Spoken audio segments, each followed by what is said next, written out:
안녕하세요. 오늘은 정말 현실적이고 뼈아픈 이야기를 가지고 왔습니다. 시청 전에 구독과 좋아요를 눌러주시면 더 많은 분들께 도움이 되는 경험담을 전할 수 있습니다. 예전엔 회의실에서 명함을 건네던 손입니다. 지금은 새벽 4시에 배달 가방을 맵니다.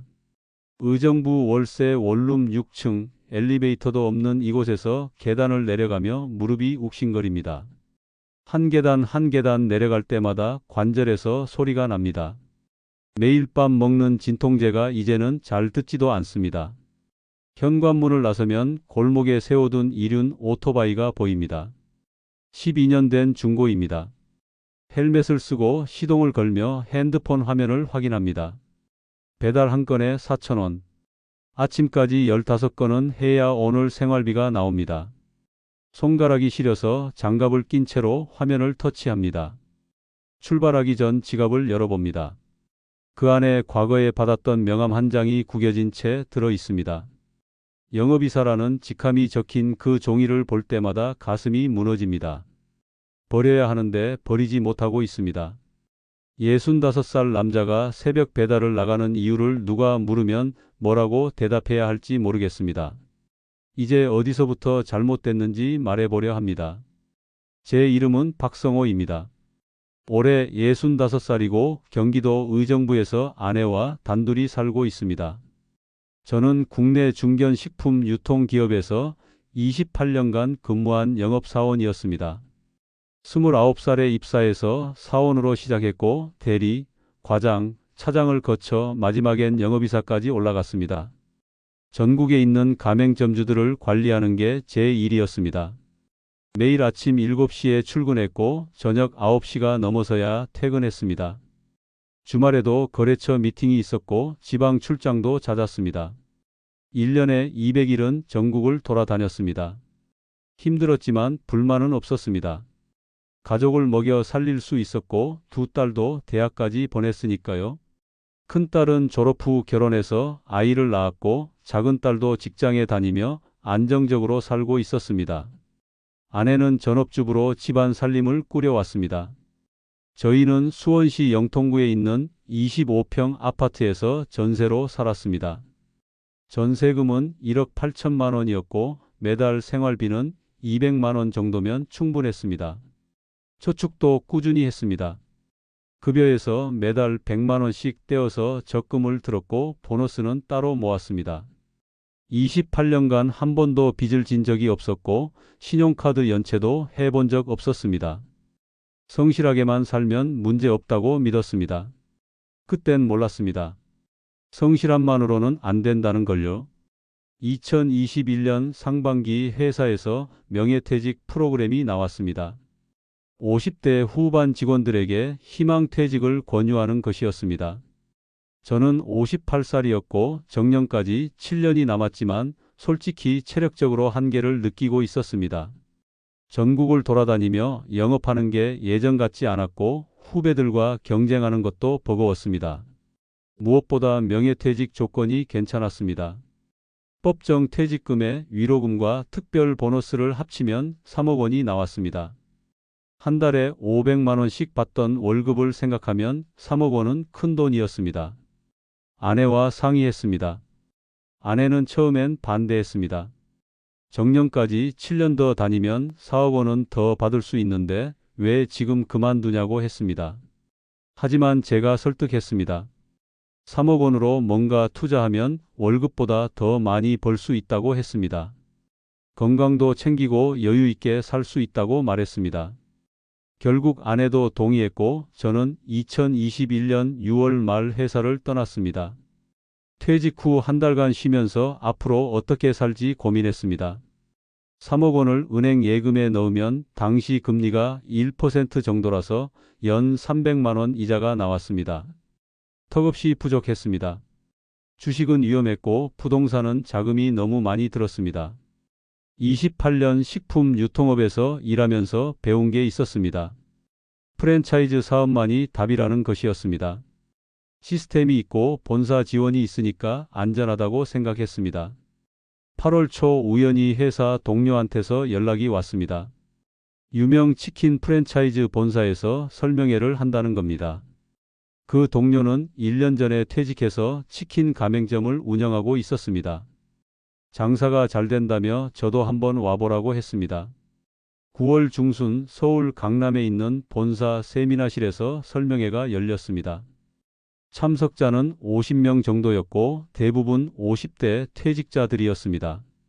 본부장이라는 사람이 나와서 프레젠테이션을 했습니다. 치킨 시장은 연 5조 원 규모이고 불황에도 강하다고 했습니다. 특히 배달 문화가 급성장하면서 매출이 매년 20%씩 늘고 있다고 했습니다. 신흥상권 A급 입지 기준으로 월 평균 1,000만 원 수익이 가능하다는 자료를 보여줬습니다. 성공 사례도 소개했습니다. 한 점주는 1년 만에 2호점을 냈고 지금은 3호점까지 운영한다고 했습니다. 저는 혹했습니다.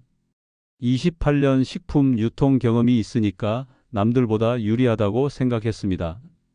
재고 관리, 위생 관리, 직원 관리 같은 건 제가 누구보다 잘 아는 분야였습니다. 본사 담당자에게 상담을 받았습니다. 영업 경력자는 우대한다고 했습니다. 본사에서 전폭적으로 지원하고 초기 정착까지 밀착 관리한다고 했습니다.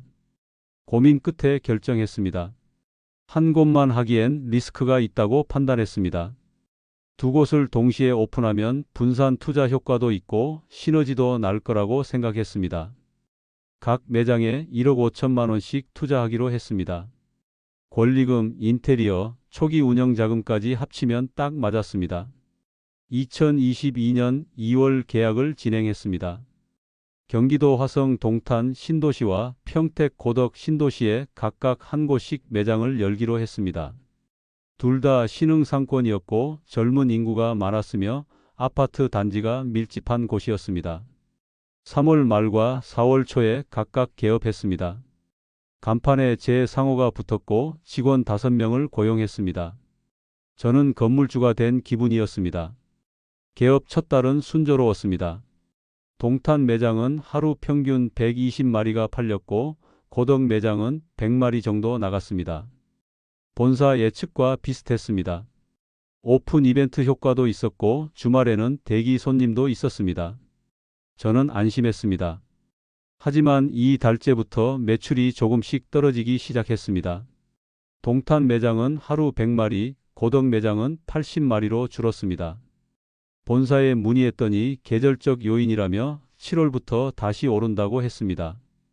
3달째인 6월 말 정산을 해봤습니다. 두 매장 합쳐서 순이익이 200만 원이었습니다. 본사에서 말한 월 1,000만 원의 5분의 1이었습니다. 당황했지만 초기라서 그렇다고 합리화했습니다. 본사 담당자는 마케팅을 더 강화하고 배달 앱 광고를 늘리라고 했습니다. 7월 초 충격적인 사실을 알게 되었습니다. 동탄 매장 반경 1km 안에 같은 브랜드 가맹점이 6개나 있었습니다. 고덕도 마찬가지였습니다. 제가 계약할 때는 각각 2개씩만 있었는데 석 달 만에 3배로 늘어난 겁니다. 본사에 따졌더니 출점 전략상 어쩔 수 없다고 했습니다. 오히려 같은 브랜드가 많으면 광고 효과가 있다고 했습니다. 계약서를 다시 읽어봤습니다. 작은 글씨로 적혀 있었습니다. 본사는 상권 보호 의무가 없으며 출점 계획은 본사 재량이라고요. 제가 놓친 겁니다. 8월부터 배달 앱 수수료 문제가 터졌습니다. 기본 수수료가 9.8%인데 광고를 하려면 추가로 4%를 더 내야 했습니다. 치킨 한 마리 2만 원에서 2,700원이 수수료로 나갔습니다. 원가가 만 원이니까 남는 게 7,300원이었습니다. 거기서 인건비, 임대료, 전기세를 빼면 마진이 거의 없었습니다. 아내가 불안해하기 시작했습니다. 저는 괜찮다고 했습니다. 곧 나아질 거라고 믿었습니다. 본사를 믿었고 제 28년 경험을 믿었습니다. 9월 들어 본격적인 경쟁이 시작되었습니다. 주변 같은 브랜드 매장들이 동시에 할인 이벤트를 했습니다. 2만 원짜리 치킨을 15,000원에 팔았습니다. 저도 따라할 수밖에 없었습니다. 마진은 더 줄어들었습니다. 2022년 하반기 두 매장 합쳐서 월 300만 원 적자가 발생했습니다. 예금을 깨기 시작했습니다. 하지만 저는 일시적인 현상이라고 믿었습니다. 2023년 1월부터 상황이 급격히 악화되었습니다. 최저임금이 인상되면서 인건비가 두 매장 합쳐서 월 200만 원 늘어났습니다. 직원 5명 월급이 1,000만 원을 넘어갔습니다. 게다가 원자재 가격이 폭등했습니다. 닭고기 값이 30% 올랐고 식용유도 20% 올랐습니다. 치킨 한 마리 원가가 10,000원에서 13,000원으로 뛰었습니다. 설상가상으로 같은 브랜드 매장이 계속 늘어났습니다. 동탄과 고덕에 각각 3개씩 추가 개점했습니다. 제가 시작할 때 2개였던 게 이제는 12개가 되었습니다. 가격 경쟁이 더 심해졌습니다. 어떤 매장은 13,000원에 팔기도 했습니다. 원가도 안 나오는 가격이었습니다. 본사 지원도 줄어들었습니다. 초기에는 광고비를 본사가 부담한다고 했는데 3개월 후부터는 가맹점이 내야 했습니다. 재료비도 인상했습니다. 본사 전용 양념 가격을 10% 올렸습니다. 항의했지만 소용없었습니다. 계약서에 본사는 재료비를 언제든 조정할 수 있다고 적혀 있었습니다. 3월부터 직원 구인도 어려워졌습니다. 시급을 올려도 사람이 안 들어왔습니다.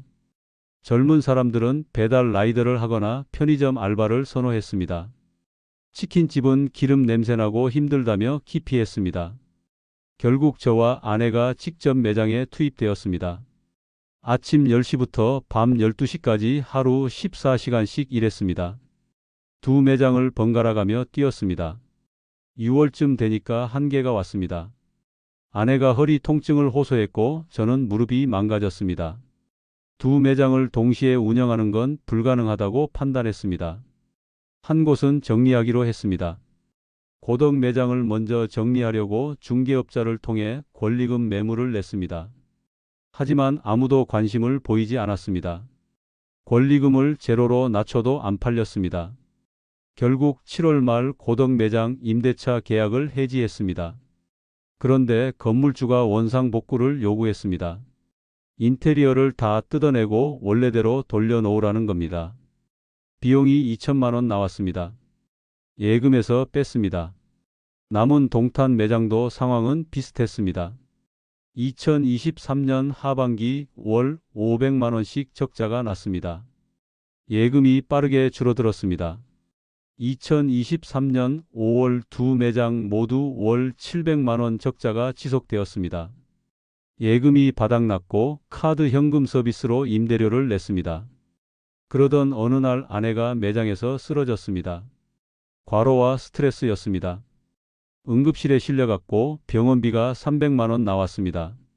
카드가 막혔습니다. 큰딸에게 전화했습니다. 아빠, 저도 애 키우느라 힘들어요. 전화가 끊겼습니다. 작은 딸은 아예 전화를 받지 않았습니다. 7월 첫 번째 매장 폐업을 시도했습니다. 권리금은 당연히 제로였고 본사가 원상복구 비용 3,500만 원을 요구했습니다. 본사에 사정했지만 계약서대로 하라는 냉담한 답변만 돌아왔습니다. 28년 함께 일했던 본사 담당이사에게 전화했습니다. 성호 씨, 내가 어떻게 해줄 수 없어. 나도 월급쟁이야.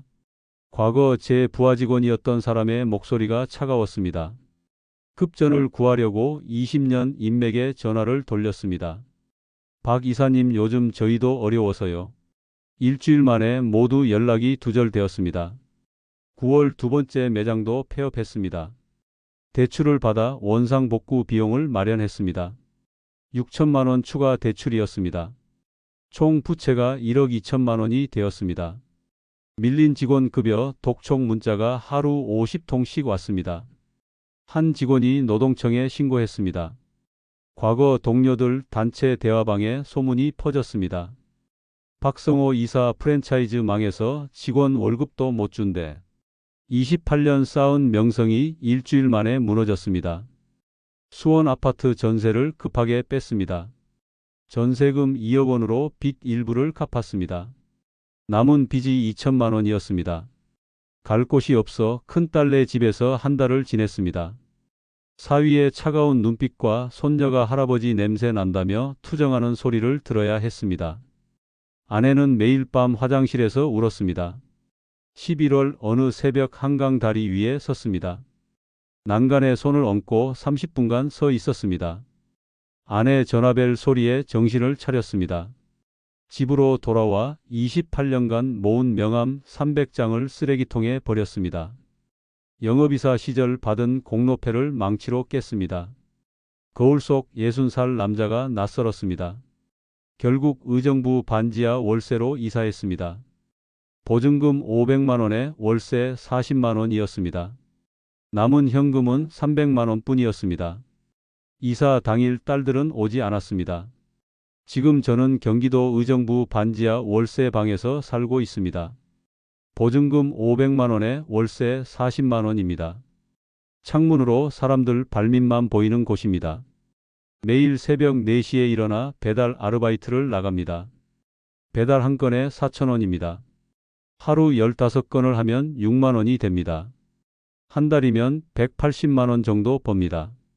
무릎과 허리가 아파서 진통제를 달고 삽니다. 계단을 오르내릴 때마다 관절에서 소리가 납니다. 겨울에는 손가락이 얼어서 핸드폰 화면을 누르기 힘듭니다. 65살 남자가 새벽 배달을 나가는 모습을 아는 사람이 보면 어떻게 생각할까요? 다행히 아는 사람은 없습니다. 국민연금을 신청했습니다. 65부터 받을 수 있어서 지난달부터 나오기 시작했습니다. 월 70만 원입니다. 배달 수입과 합치면 월 250만 원 정도 됩니다. 아내도 마트 계산대에서 일합니다. 시급 9,500원에 하루 6시간 일하면 월 100만 원 정도 법니다. 부부 합쳐서 350만 원으로 살아갑니다. 딸들과는 연락이 끊겼습니다. 큰딸은 명절에도 오지 않습니다. 작은 딸은 1년에 한 번 문자를 보냅니다. 건강하세요? 딱 3글자입니다. 손녀를 본 지도 2년이 넘었습니다. 제가 이렇게 된 걸 부끄러워하는 것 같습니다. 얼마 전 인터넷에서 그 프랜차이즈 본사 광고를 봤습니다. 여전히 월 1,000만 원 수익 보장이라고 써 있었습니다. 새로운 피해자가 또 생기고 있다는 뜻입니다. 신고하고 싶었지만 증거가 없었습니다. 계약서에는 수익을 보장한다는 말이 없었습니다. 다 제 착각이었던 겁니다. 지금 돌이켜보면 제가 너무 순진했습니다. 본사 말만 믿고 계약서를 제대로 안 읽었습니다. 상권 분석도 안 했고 기존 가맹점주들 의견도 안 들었습니다. 28년 영업 경력을 과신했습니다. 나는 다르다는 착각이 저를 망쳤습니다. 프랜차이즈는 본사만 남는 구조입니다. 가맹점은 소모품입니다. 망해도 본사는 상관없습니다. 새 가맹점주가 또 들어오니까요. 여러분이 만약 프랜차이즈 창업을 고민하신다면 제발 멈추십시오. 본사 설명의 자료는 다 거짓입니다. 성공 사례는 극소수입니다. 대부분은 저처럼 망합니다. 28년 성실하게 일한 결과가 반지하 월세방입니다. 3억 원이 2년 만에 사라졌습니다. 노후는 끝났습니다. 이제 죽을 때까지 일해야 합니다.